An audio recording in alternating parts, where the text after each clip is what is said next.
Sunshine, and you're watching J. Ross TV. What's up, y'all? This your boy J. Ross, hanging out in St. Louis, 10 million strong, hanging out with the lady herself, the songstress, Miss Avery Sunshine, in at the Craftsburg, y'all putting it down. Yes. And we just wanted to talk to her for a minute and find out, where did that beautiful voice come from besides the gift that God gave you? How did you develop it? Just singing all the time in church and in Glee Club in school, and look, singing with the radio, singing with some of my favorite artists, and honing the skills. I'm grateful. I'm still learning.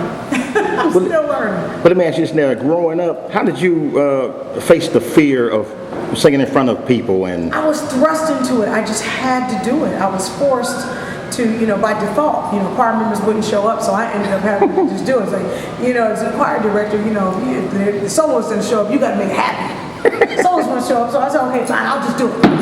And I had no idea that I was practicing for what I would become, preparing myself for what I would be doing today.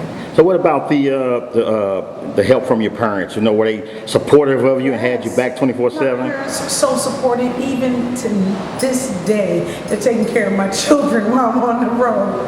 So I'm so grateful. They always told me I could do anything I wanted to do, and they supported it. Yeah. They supported it. So I'm grateful to have my parents.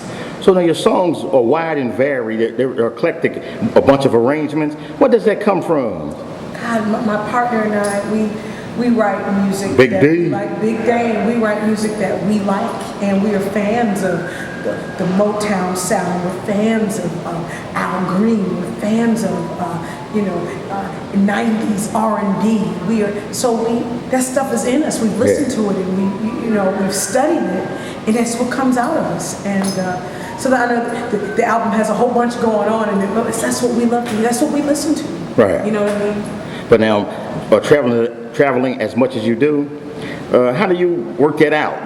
With your family and your kids and. Yeah, that's always a struggle. But we do. The kids understand it. We tell them, and I always use this analogy. I say on the airplane, they tell you, put your mask on first before you can assist anybody. Mm-hmm.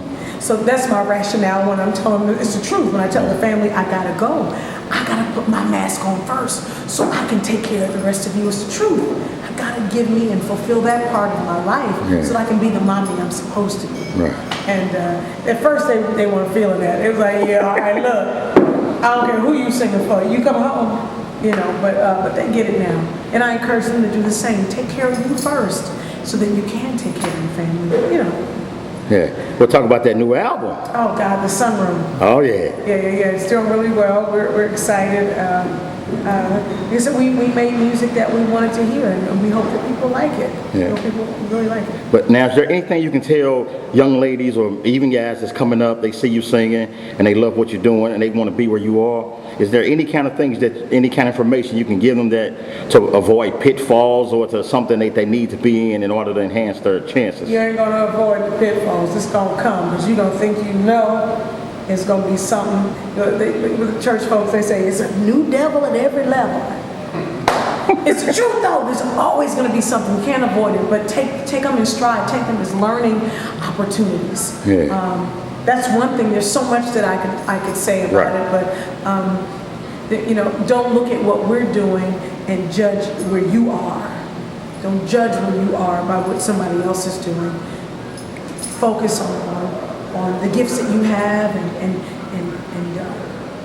be gentle with the process and with yourself. Be understanding, and I know that is really, it takes a lot of patience to say I am where I'm supposed to be, and I'm happy with that. We always want. They say the grass is greener, always greener on the other side, right? But take a moment. There is a Chinese philosopher, I can't remember his name, but he says when drinking tea, you see the bubbles in the tea. Take the time to look at the bubbles in the tea. Take the time to smell the tea. Take the time to drink the tea. And in essence, take the time to enjoy the space that you're in, the process, and watch God enlarge your territory. Oh, yeah. Watch God do it.